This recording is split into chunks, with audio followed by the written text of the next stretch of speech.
প্রথমেই কিন্তু মুগ ডালটা লাল করে ভেজে নিয়েছি, একেবারে তেলে দিয়েও ভেজে নিতে পারো।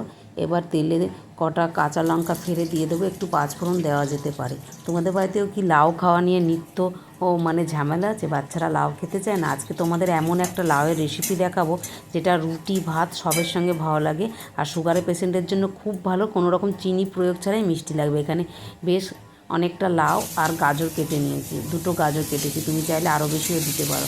তো যাদের মানে আলুতে প্রবলেম নেই তারা ছোট্ট একটা আলুও দিতে পারো। ওই তো তেলের মধ্যে পাঁচফোড়ন কাঁচা লঙ্কা ফোড়ন দিয়ে আর মুগ ডালটা ভালো করে ভেজে লাউ গাজর সমস্ত দিয়ে নেড়েচেড়ে নিয়েছি। অল্প একটু নুন আর হলুদ দিয়ে এটাকে ভালো করে চাপা দিয়ে ঢেকে রেখে দেবো। তোমরা অনেকে প্রশ্ন করেছো আমাকে যে ডালটা কি সেদ্ধ হবে? হ্যাঁ, লাউ থেকে অনেকটা জল বেরিয়ে যায়, তাই জন্য কিন্তু মুগ ডালটা খুব সুন্দর সেদ্ধ হয়। ভাজা করলে কিন্তু দারুণ একটা গন্ধ বেরোয়। আর এই গাজর দেওয়ার ফলে একদম চিনি দিতে হবে না, মানে যেটা সুগারের পেশেন্টদের জন্য ভীষণ ভালো। আর লাউটাও খেতে দারুণ লাগে, মানে লাউ জিনিস যাদের বাড়িতে খাও না তারা কিন্তু করে দিলে, আমার বাড়িতেও বাচ্চারা কিন্তু খুব ভালো করে খেয়ে নিচ্ছে। আর একটা উপকরণ মানে সঙ্গে রাখবে, ধনে পাতাটা মাস্ট দেবে, খুব ভালো লাগে। ঢাকা দিয়ে দিয়ে নেড়ে চেড়ে ভালো করে রান্না হয়ে যাওয়ার পর তোমরা যারা চিনি তো আসলে চিনি দিতে পারো, তাহলে তো আরও টেস্ট। কিন্তু গাজর এতটাই মিষ্টি, চিনি লাগেই না, তাই জন্য আমি এখন সব তরকারিতে প্রায় গাজর দিয়ে থাকি। এবার দেখো ধনে পাতা দিয়ে একদম আজকে মানে ফুলকপিটাও ভেজে নিচ্ছি লাগবে। তো যাই হোক, এদিকে কপির তরকারিটা হচ্ছে। আর তো দেখো তোমার হচ্ছে গিয়ে লাউটা একদম মজে সুন্দর, কিন্তু কিচ্ছু দিনই নুন আর হলুদ দিয়ে লঙ্কা ফোড়ন আর পাঁচফোড়ন ফোড়ন দিয়ে ধনে পাতা ছিটিয়ে গরম গরম নামিয়ে নিয়েছি। এটা দারুণ লাগে ভাত রুটি সবার সাথে।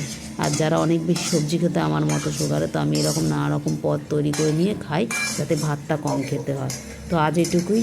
এই রেসিপিটা একবার করে দেখো, খুব সুন্দর। চিনি ছাড়া লাউ ঘন্ট এত সুন্দর লাগে, ধনে পাতাটা লাগবে বললাম, তো করে দেখো, দারুণ লাগবে। আজ এটুকু, টাটা, ভাই। আবার আসছি নতুন কোনো ভিডিও নিয়ে। আচ্ছা, আজকে বিকেলে কিন্তু বাইরে থেকে নিয়ে এসে ভুট্টা পুড়িয়ে নিয়েছিলাম। ভুট্টা খেতে আমি ভীষণ ভালোবাসি, আর কাঁচা ভুট্টা সবজির দোকান থেকে নিয়ে আসা হয়েছিল, আর একদম কচি ছিল। তো ভুট্টাগুলো দেখো গ্যাসের ওভেনে ভালো করে পুড়ে নিচ্ছি, আর লেবু নুন দিয়ে ভালো করে এটাকে ঘষে নেবো। আর কাঁচা লঙ্কাটা কিন্তু কামড়ে খাবো। কাঁচা লঙ্কা এটার মধ্যে আগেরবার ঘষে দিয়েছিলাম, তাতে কি ঠোঁট মুখগুলো জ্বলে যায়। এর সঙ্গে একটু করে কাঁচা লঙ্কা মানে খেয়ে দেখবে, দারুণ লাগে। আমার তো ভীষণ ভালো লাগে। আর ভুট্টা একটা আমার খুব মানে প্রিয় খাবার। তো দুটো ভিডিওই আজকে দেখালাম। এমনি মানুষ তো খেতে পারে, সুগারের জন্য খুব।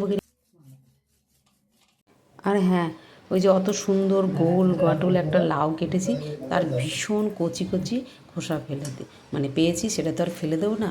লাউয়ের খোসা সবাই একটা ভাজাই খাও, কিন্তু লাউয়ের খোসায় দারুণ একটা রেসিপি করব। হ্যাঁ, এটা তো এমনি আলু দিয়ে হতেই পারে, কিন্তু এটার সাথেও একটা গাজর মিশিয়ে খুব সুন্দর তরকারি মানে একটা পদ বানাবো, সেটাও তোমাদের সঙ্গে শেয়ার করবো। আজ এটুকু, টাটা।